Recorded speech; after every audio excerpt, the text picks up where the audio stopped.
Hey you guys, Irene Lyon here. Welcome to this video, welcome to this YouTube channel, and welcome to this world of healing trauma, nervous system health, and all things neuroplasticity.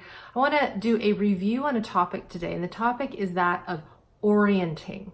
I did a longer form Q&A a little while ago called What the Heck is Orienting? If you want to get a little more deeper into this and listen to some of the Q&A, head over there after this.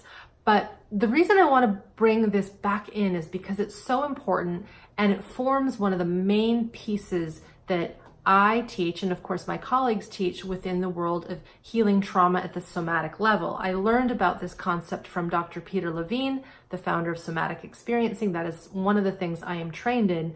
And within the first few days, actually, of a Somatic Experiencing training, we teach the students what orienting is, and we do some exercises around it. But what often happens is the exercise or the practice of orienting is so, it's almost so rote that we lose sight of what this really means. And I want to get into that in this video. So there are two types of orienting. One is called defensive orienting.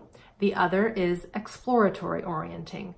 Now, I'll define these with examples. So if we are sitting, I'm sitting here right now with you, and then all of a sudden there's a big loud crash or bang outside of my home, I would probably stop recording this. I would look because I would hear it. I might even feel the vibration. That is a defensive orienting response. It's me, it's my physiology automatically, because usually these things are done like that, orienting to the sound, the potential threat, checking it out, and then realizing either is it a threat or isn't a threat. So that is one example of defensive orienting. We see this in animals in the wild, even with our house cats and dogs. If they hear something outside and they're napping or they're just chilling out, their little ears will start to, you've probably seen that, they'll start to move, or they might look, right? That's a defense. That's wondering if there's something dangerous out there that they should be aware of. We have got the same system, the same nervous system, and it's important because if we couldn't orient to these sounds that might be a threat to us, we run the risk of getting hurt or getting in trouble or having a bus hit us or these sorts of things. So defensive orienting is essential.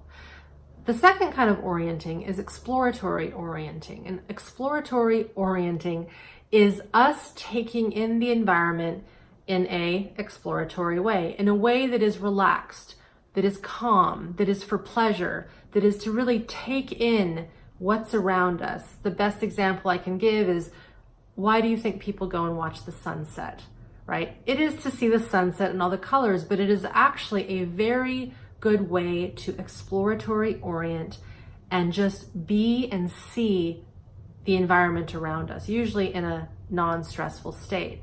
Going into the woods, going into the forest, hearing the birds, hearing the cracks of the leaves. We are nature. I actually wrote an article on that a little while ago. Be sure to check that out. So when we go into nature and we are hearing and feeling the smells and the sounds and all of that in the woods, we are, in a sense, in an exploratory orienting situation.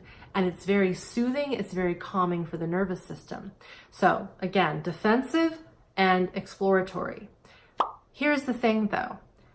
In a healthy system, so we'll go to the healthy nervous system, the healthy regulated nervous system, these things are just online. We do not need to think about, oh, am I exploratory orienting right now? Am I defensively? They're just there.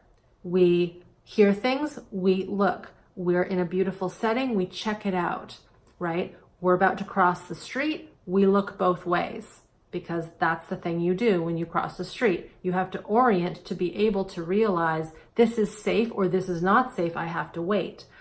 But what happens when we have unresolved trauma, whether it's early trauma due to childhood abuse, misattunement, maybe surgeries, medical things. It could be due to shock traumas that are repetitive. It could be due to just growing up in an environment that was unsafe and that was scary, where bad things happened to us. I'm taking that from one of my teachers, Kathy Gain. For her, trauma is bad things that happen to us and we survive them. So let's just say we grew up in a situation where bad things were happening all the time. It was like a war zone, or maybe it was a war zone, literally, because of course, many people are living in war zones still to this day. So let's just say that was the case. When that is the case, our environment is a constant attack. It is constantly giving us stimulus that puts us into a stress response. And one of two things can occur. One is we are constantly alerted to this environment. We become hypervigilant to the environment because it ain't a safe space, and I'm gonna look around and listen and listen and listen and listen, because if I don't, I might get into trouble. I might be hurt. I might risk something falling on me. And that's an important survival mechanism when we are in that situation. This is what breeds hypervigilance. This is what breeds a system that is highly sensitive. I did another video on that a little while ago. Be sure to check that out afterwards.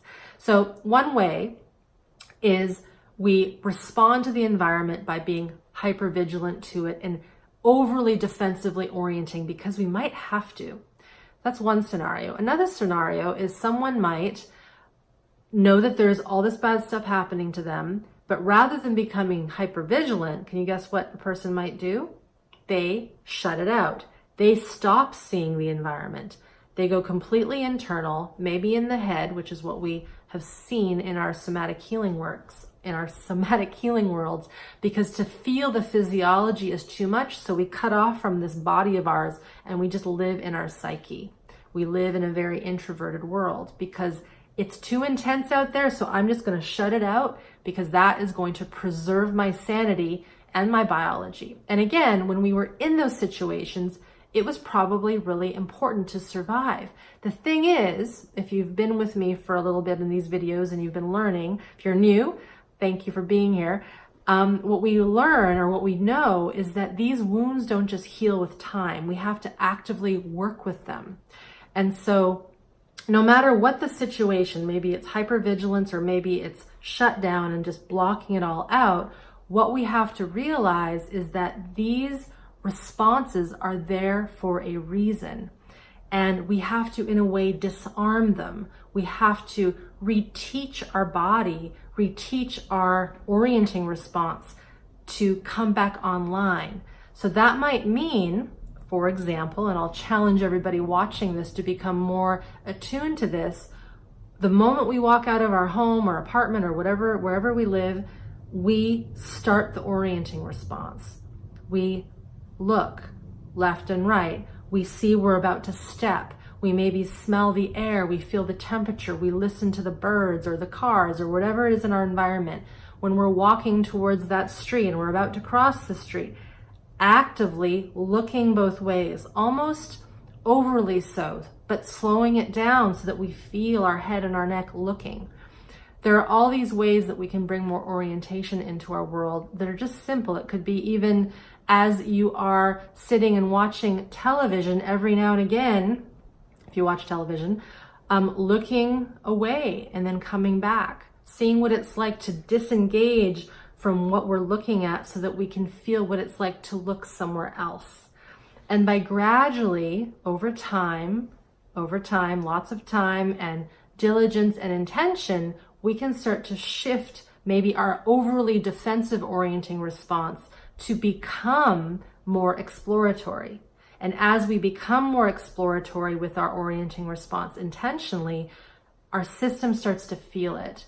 And with that, I might add, when you do that, what is it like to, sense the ground under you, to feel the ground, your feet on the floor, your butt on your chair, maybe to hear what's around you, because orienting is not just with the eyes, it's with the ears, it's with the smell, it's with our ability to sense vibration through the air. So many things are part of this orienting response. So to go back, as I said, I did a longer Q&A on this a little while ago called What the Heck is Orienting? If you want to learn a little bit more, head over there and watch that. But basics, 2 types of orienting responses. 1, defensive, which we need. 1, exploratory, which we want. And if we had a regulation, I should say, good regulation from the start, these are just part of our general patterns. But when we get thrown off due to early trauma and living in an environment where it is chaotic and stressful and scary, our orienting response is not accurate. It is inaccurate. It's either overly so or there's not enough of it. So we want to find this nice balance. So that's what I wanted to talk about today. I wanted to just give you a little review of this orienting response. It's something that is so pivotal in getting into healing trauma and working with the nervous system. So I hope this has been useful.